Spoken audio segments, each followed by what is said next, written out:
In the aftermath of America's exit from Afghanistan, governments around the world are re-examining their relationship with the United States and reassessing the level of protection they can expect from the world's key superpower.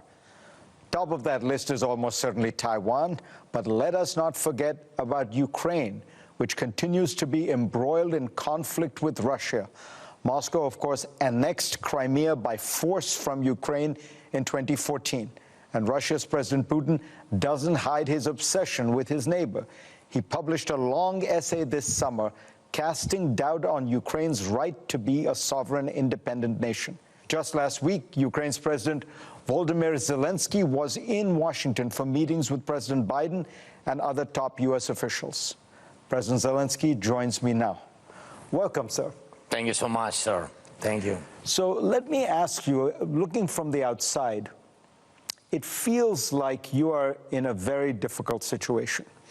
You have Russia and having annexed Crimea, parts of eastern Ukraine, with forces there. 100,000 troops, Russian troops, have been gathered on your border. Putin writes this long essay which basically says Ukraine may not really exist as an independent nation historically. We now get news from Gazprom that the Nord Stream pipeline has been completed, which is a way that Russia can bypass Ukraine, get energy to Europe, so you lose your one leverage that you had with the Russians. And then you get this news from Afghanistan. You watch what happened in Afghanistan as the United States withdrew its troops and essentially abandoned the government of Kabul. Do you worry that America will abandon Ukraine? По-перше, ми точно повинні розуміти, що Україна... First of all, we have to clearly understand that Ukraine, when compared to Afghanistan, I believe it's not an accurate comparison. I don't think we can compare that, Ukraine to Afghanistan. I mean that Ukraine is not so dependent on the United States like Afghanistan was.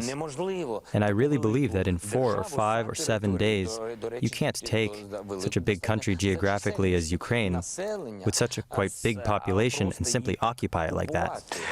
You're very diplomatic, but you're not answering the question. Let me put it to you a different way, which is the Secretary of Russia's Security Council, you know, Nikolai Patrushev, he said explicitly, Ukraine should look at what Washington did in Kabul. Just as they abandoned Kabul, they will abandon Kiev. В 2014 році ми, In 2014, and may our partners from the US and EU forgive us, in 2014, at first, we ended up where we ended up. There was Russian escalation. Our territories were occupied. No one was hand in hand with us. There was no military equipment other than what we had available at that time. There were no other troops, just the citizens of Ukraine. And therefore, we had the wave of volunteers, volunteer battalions, people who came together as a citizen effort to protect their own country. There was no one else. So in 4 days, even in 8 years, Russia didn't manage to take over. Russia, it's not the Taliban army. This is one of the most powerful armies in the world. That's why I think, we stood for our statehood. And this is why I think we are as independent as possible from any economy. As I said to President Biden, and partially this is about concerning the possible exit from Ukraine. What does it mean to leave Ukraine? I mean, it's the other way around. The US should enhance their presence in Ukraine. I'm very glad that we had a very powerful meeting on a high level in the U.S., and we have been looking forward very much to this. And the fact that we're in the priority list of the countries that President Biden met with, it means that we are a priority for the U.S., and we are thankful for that. That's a big signal. But behind this signal, we are also expecting actions. You asked President Biden, when you were in the Oval Office with him, for Ukraine to become a member of NATO. Did he say yes? Я запитав very directly. I asked President Biden very directly, what about NATO? What about Ukraine in NATO? What about our membership in NATO? and very directly when it can be. And what did he say? And he said that I think you have, as far as I remember, I mean, not all the words will be correct, yes, but the main meaning of his speech, it was speech, it's not one phrase, because we spoke about it, I think, during 20, 30 minutes, just about alliance, about the membership in NATO. He said, I think that you have to be there, but it's not only my decision. I think I heard this rhetoric from him before my meeting, so and I'm sure that it's true for today. It's true. I think it's not good position for power for USA. It's my mind. I'm sorry, just my mind. But it's true that it includes suggestions and mindings of some leaders of big European countries. But I know, and I said to him, I know, yes, you're right, Mr. President, but I think from your decision, this way to NATO will be shorter, will be more transparency, will be more clear for us, for Ukraine. I know it. So you think that USA always give message and signal, I think, to Europe. And if we don't see very direct signal that yes tomorrow or yes the day after tomorrow, so I mean that, and that's why it goes such way. I didn't realize at the time when we were talking to your team that you were under a lot of pressure from then President Trump to announce on television that you were investigating Joe Biden's son, Hunter Biden. Did you ever think you would have to, did you ever feel the pressure from Trump was so great that you would have to come on a show like this and announce an investigation?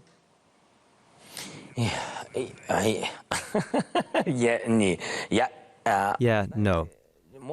Maybe that was because I wasn't in politics before, and I was looking at life, and I still look at it just the way I do.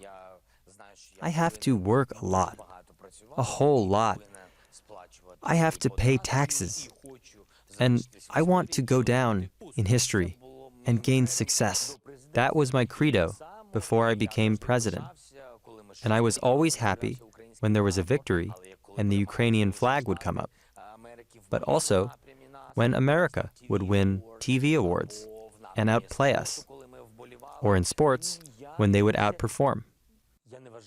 I never thought that there was any pressure on us. I thought there's room to improve.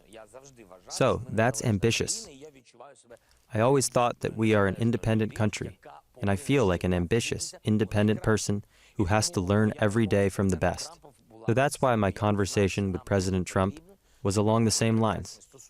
I knew that we needed to have good relations with the United States, that they support us, and we must get more from the United States.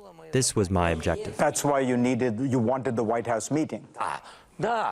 Yes. This is exactly why we wanted the meeting. It wasn't just about having a picture hanging over the fireplace.